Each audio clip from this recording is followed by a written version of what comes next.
கர்த்தருடைய பரிசுத்த நாமத்திற்கு மகிமை உண்டாவதாக. ஒரு சில தினங்களுக்கு முன்பாக குழந்தைக்கு பயங்கரமாக காய்ச்சல் இருந்துச்சு. எப்போவுமே ஒரு 3 நாளைக்கு பிறகு அப்படியே காய்ச்சல் நின்றுடும்.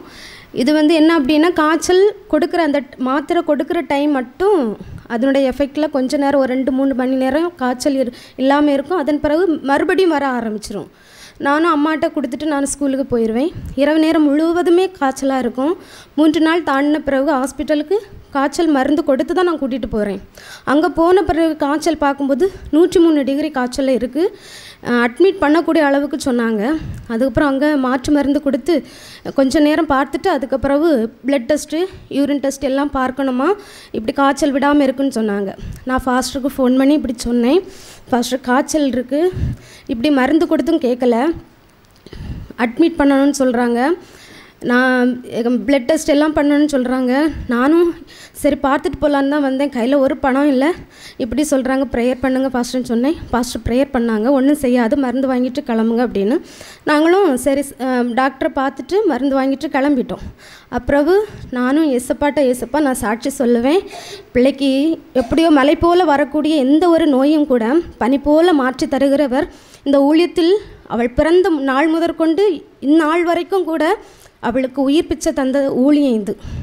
அந்த அளவுக்கு ஆண்டவரை எந்த ஒரு பலவீனமும் அவளை தாக்காதபடிக்கு நீ நிச்சயமாய் விடுதலை தருவீர் என்பதை விசுவாசிக்கிறேன் சொல்லி ஜபித்த பிறகு அந்த 3 நாளைக்கு பிற்பாடு அந்த காய்ச்சல் மறுபடி வரவே இல்லை. திரும்ப நாங்கள் ஹாஸ்பிட்டல் செக் பண்ணும்போது பரவாயில்லைன்னு சொல்ல கர்த்தர் கிருபை செய்தாங்க. அது மட்டும் இல்லை, என்னுடைய உடம்புலையும் ஒரு சிறு தேமல், அது பயங்கரமாக, அதாவது வேர்வை படும்போது கூட ரொம்ப அதிகமாக அரிப்பு ஏற்படும். என்னால் ஸ்கூலில் வேலை செய்ய முடியாது. கோட்டு போட்டிருப்பேன்.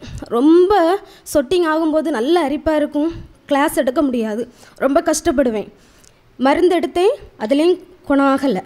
அப்புறம் இங்கே ஃபாஸ்டர்கிட்ட சொல்லி நான் என்னால் முடியலை ஃபாஸ்டர், எனக்கு ப்ரேயர் பண்ணி என்ன தாங்கன்னு சொன்னேன். அவர் தந்த அந்த பிற்பாடு போட போட படிப்படியாக எனக்கு அந்த தழும்பு இல்லாமல் போச்சு. ஏன்னா தக்கலை ஹாஸ்பிட்டலில் இதுக்குன்னு மருந்துக்கு போகும்போது 2 பேர் இதே தழும்பில் வந்திருந்தாங்க.